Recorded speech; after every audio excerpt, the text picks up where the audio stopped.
Bonjour à tous. Le plastique est un terme qui fait référence à une large gamme de matériaux synthétiques ou semi-synthétiques fabriqués à partir de polymères. Les polymères sont de longues chaînes d'unités moléculaires répétitives qui sont liées ensemble pour former un matériau.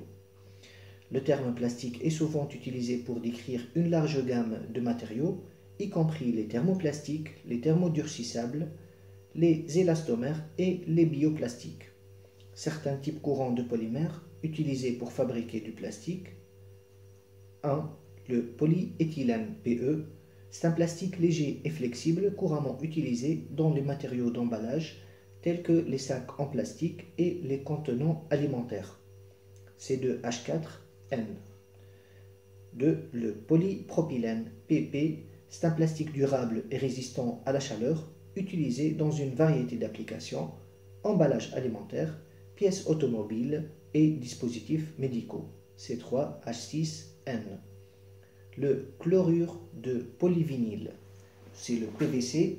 C'est un plastique solide et flexible utilisé dans les tuyauteries et les matériaux de construction, ainsi que dans l'isolation des câbles électriques.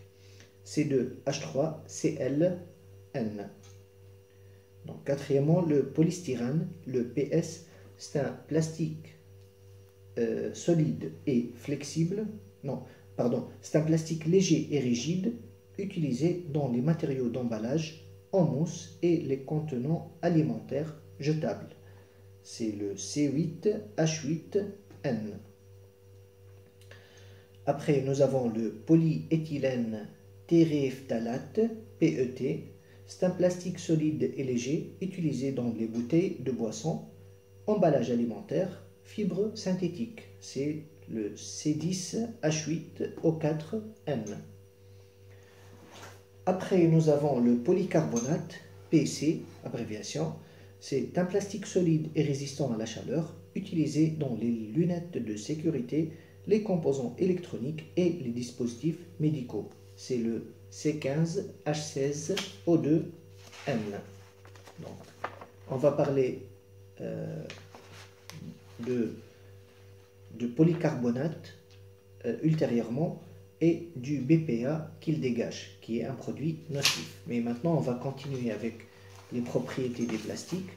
Donc, en plus des polymères, les matières plastiques peuvent également inclure d'autres produits chimiques tels que des plastifiants, des stabilisants, des pigments et des retardateurs de flamme. Les produits chimiques spécifiques utilisés peuvent affecter les propriétés du plastique, sa résistance, sa flexibilité et son comportement face à la chaleur et aux produits chimiques. Donc, si on regarde de plus près ses propriétés physiques, on va parler de densité, c'est la masse par unité de volume. Il y a un plastique léger et un plastique lourd. On va parler de dureté, c'est la résistance aux rayures et aux entailles. Donc, les plastiques durs et cassants et d'autres qui sont mous et flexibles. Nous parlerons aussi de résistance, c'est la capacité à résister aux contraintes et à la pression sans se casser. Il y en a des plastiques solides et durables, d'autres qui sont faibles et cassants. On parlera de robustesse, c'est la ténacité, c'est la capacité à absorber l'énergie et à résister à la rupture. Solide et résistant au choc, d'autres qui sont cassants et sujets aux fissures. On parle d'élasticité, c'est la capacité à s'étirer et reprendre sa forme d'origine. Ceux qui n'ont pas cette propriété seront appelés rigides et n'auront pas la capacité de s'étirer. On parle aussi de transparence, c'est la facilité avec laquelle la lumière peut traverser. Si un plastique n'est pas transparent, il sera opaque et bloquant la lumière. La résistance à la chaleur, c'est la capacité à résister à des températures élevées sans se décomposer ni fondre. La résistance chimique, c'est la capacité à résister à la dégradation lorsqu'il est exposé à des produits chimiques.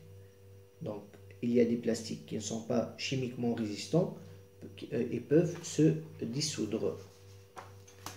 Voilà, on a parlé de polycarbonate qui pourrait renfermer du BPA. Donc la formule chimique du bisphénol A ou BPA est C15H16O2. Le BPA est un produit chimique synthétique utilisé dans la fabrication de plastique, polycarbonate et de résine époxy. C'est un solide incolore, au goût légèrement amer et soluble dans les solvants organiques. Le BPA est un produit chimique hautement produit et est utilisé dans une large gamme de produits de consommation, y compris les bouteilles d'eau, les emballages alimentaires et certains types de gobelets en plastique.